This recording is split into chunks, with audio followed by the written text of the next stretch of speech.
அனைவருக்கும் என் அன்பின் வணக்கம். நான் உங்கள் நெல்லை அன்புடன் ஆனந்தி. காற்றின் கால் தடங்கள் தன்முனை கவிதை தொகுப்பு நூலில் அடுத்த கவிஞர் டாக்டர் ரேணுகா பிரதீப்குமார் குணராசா, இலங்கையிலிருந்து. உங்கள் ரேகா என்ற புனை பெயரில் எழுதி வருபவர் இலங்கையின் புகழ்பெற்ற எழுத்தாளர் சாகித்ய ரத்னா செங்கை ஆழியான் என்ற கலாநிதி குணராசா அவர்களின் தலைமகள். மரபுக் கவிதை, புதுக்கவிதை, நவீன கவிதை, தன்முனை கவிதை, ஹைக்கூ கவிதை, சிறுகதை, பயணக் கட்டுரைகள் போன்றவற்றை எழுதி வருகிறார்.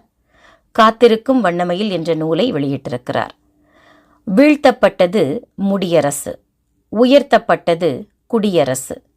ஆட்சிகள் மாறினாலும் மாறவில்லை மக்கள் நிலை.